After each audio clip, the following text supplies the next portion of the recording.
slowly back again and looking anxiously around as it went, as if it had lost something, and she heard it muttering to itself, "The Duchess, the Duchess, oh my dear paws, oh my fur and whiskers, she'll execute me, as sure as ferrets are ferrets. Where could I have dropped them, I wonder?"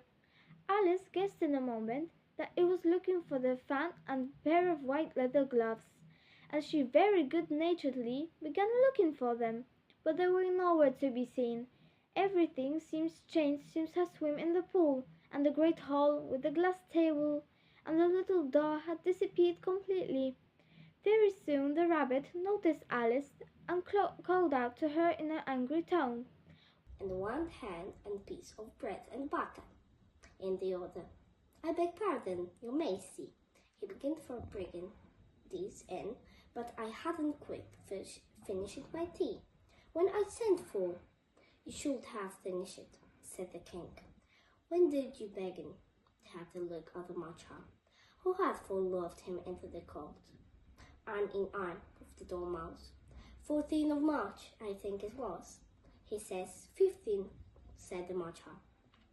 16, added the Dormouse. "Write that down," the king said to the jury, and the jury eagerly wrote down all these dates of the slates, and then added them up and pronounced the answers to the shilling and pace. "Take off your hat." "Dear," he said, I'm late. Alice jumped up. "A talking rabbit wearing clothes," she said. "I'll follow him and see where he goes." The white rabbit darted down a hole in the ground. Alice scampered after him. Down she tumbled, down, down, down she fell, until she landed at the bottom with a great big bump, hitting the ground with a thumpity thump. Alice could see a tiny door, but to reach it, she had to lie on the floor. It was locked. Alice saw a key on the table. "I will use that to open the door." Alice opened the door and found that it led into a small passage, not much larger than a rat hole. She knelt down and looked along the passage into the loveliest garden you ever saw. How she longed to get out of that dark hole and wander about among those beds of bright flowers and those cool fountains. But she could not even get her head through the doorway. And even if my head would go through, thought poor Alice, it would be of very little use without my shoulders. Oh, how I wish I could shut up like a telescope. I think I could, if I only knew how to begin. For you see, so many out-of-the-way things had happened. Alice was beginning to get very tired of sitting with her sister on the riverbank and of having nothing to do. Once or twice she had looked into the book her sister was reading, but it had no pictures and conversation in it. And what is the use of a book, thought Alice, without pictures and conversations? So she was thinking in her own mind, as well as she could, because the hot day made her feel very sleepy and stupid, whether the pleasure of making a daisy chain would be worth the trouble of getting up and picking the daisies, when suddenly a white rabbit with pink eyes ran close by her. There was nothing so remarkable in that, and Alice did not think it was so very much unusual to hear the rabbit say to itself, oh dear, I'll be late." The caterpillar and Alice looked at each other for some time in silence. At last, the caterpillar took the hookah out of its mouth and spoke to her in a lazy, sleepy voice. "Who are you?" said the caterpillar. This was not an encouraging opening for a conversation. Alice replied rather shyly, I hardly know, sir. Just at present, at least I know who I was when I got up this morning, but I think I have changed several times since then." "What do you mean by that?" said the caterpillar strictly. "Explain yourself." "I can't explain myself, I'm afraid, sir," said Alice, "because I'm not myself, you see." "I don't see," said the caterpillar. "I'm afraid I can't put it more clearly," Alice replied very politely, "as I can't understand it myself Alice took up the fan and gloves, and as the hall was very hot, she kept fanning herself all the time she went on talking. Dear, dear, how queer everything is today, and yesterday things went on just as usual. I wonder if I've been changed in the night? Let me think. Was I the same when I got up this morning? I almost think I can remember feeling a little different. But if I'm not the same, the next question is, who in the world am I? Ah, that's the great puzzle. And she began thinking over all the children she knew that were of the same age as herself to see. The long grass rose at her feet as the white rabbit hurried by the frightened mouse, splashed his way through the neighboring pool. She could hear the rattle of the teacups as the March Hare's friends shared their never-ending meal, and the shrill voice of the queen ordering off her unfortunate guests to execution. Once more the pig baby was sneezing on the Duchess's knee, while plates and dishes crashed around it. Once more the shriek of the griffin, the squeaking of the lizard's laid pencil, and the choking of the suppressed guinea pigs filled the air mixed up with the distant sobs of the miserable mock turtle. So she sat on with closed eyes and half believed herself in Wonderland, though she knew she had to open them again. No change to dull reality. The grass would be only rustling in the wind.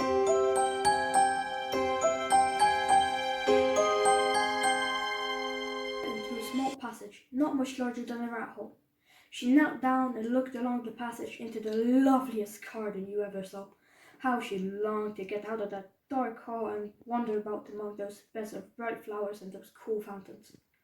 But she could not even get her head through the doorway. Even if my head would go through, thought poor Alice, it would be of very little use without my shoulders. Oh, how I wish I could shut up like a telescope. I think I could if I only knew how to begin. For you see, so many out-of-the-way things had happened lately that Alice had begun to think that very few things indeed were really impossible.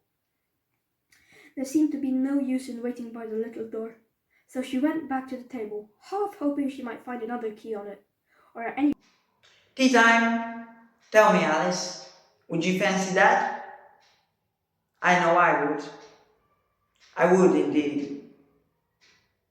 Do you want to know what else I fancy? I fancy that you are God and I am Satan, and time has trapped the both of us here forever. To speak of nonsense, until the end of his immortal life, of course he never fancied that, and neither did I, of course. You are no deity, and I no demon, but perhaps if we fancy ourselves as such, and time plays his part. Just at this moment, Alice had a very curious feeling, which puzzled her a good deal, until she understood what it was. She was beginning to grow larger again, and she thought, at first, she would get up and leave the court. But on second thoughts, she decided to stay where she was, as long as there was room for her. I wish you wouldn't squeeze so, said the Dormouse who was sitting next to her. I can hardly breathe. I can't help it, said Alice very quietly. I'm growing. You have no right to grow here, said the Dormouse. Don't talk nonsense, said Alice more bravely. You know you're growing too. Yes, but I grow at a reasonable pace, said the Dormouse, not in this ridiculous way. And he got up, very offended, and crossed over. The caterpillar took the hook out of his mouth and addressed her in a languid, sleepy voice. Who are you? Said the caterpillar. This was not an encouraging opening for a conversation. Alice replied rather shyly. I hardly know, sir. Just a present. At least, I know who I was when I got up this morning, but I think I must have been changed several times since then. What do you mean by that? Said the caterpillar sternly. Explain yourself. I can explain myself, I'm afraid, sir, said Alice, because I'm not myself, you see. I don't see, said the caterpillar. Down the rabbit hole, Alice was beginning to get very bored, She and her sister were sitting under the trees. Her sister was reading, but Alice had nothing to do. Once or twice she looked into her sister's book, but it had no pictures or conversations in it. And what is the use of a book, thought Alice, without pictures or conversations? She tried to think of something to do, but it was a hot day and she felt very sleepy and stupid. She was still sitting and thinking when suddenly a white rabbit with pink eyes ran past her. There was nothing really strange about seeing a rabbit, and Alice was not very surprised when the rabbit said, I must be shutting up like a telescope. And so it was indeed. She was now only 10 inches high, and her face brightened up at the thought that she was now the right size for going through the little door into that lovely garden. First, however, she waited for a few minutes to see if she was going to shrink any further. She felt a little nervous about this, for it might end, said Alice to herself, in my going out altogether like a candle. I wonder what I should be like then. And she Just beginning to think to herself, now, what am I to do with this creature when I get it home? When it grunted again, so violently that she looked down into its face in some alarm. This time, there could be no mistake about it. It was neither more nor less than a pig, and she felt that it would be quite absurd for her to carry it further. So she set the little creature down and felt quite relieved to see it run away quietly into the wood. If it had grown up, she said to herself, it would have made a terribly ugly child, but it makes rather a handsome pig, I think. And she began thinking about all the children she knew, who might do very well. Call the first witness, said the king, and the white rabbit blew 3 blasts on the trumpet and called out, First witness! The first witness was the hatter. He came in with a teacup in one hand and a piece of bread and butter in the other. I beg pardon, your majesty, he began, for bringing this in, but I hadn't quite finished my tea when I was sent for. You should have finished, said the king. When did you begin? The hatter looked at the March hare, who had followed him into the court, arm in arm with the dormouse. 14th of March, I think it was, he said.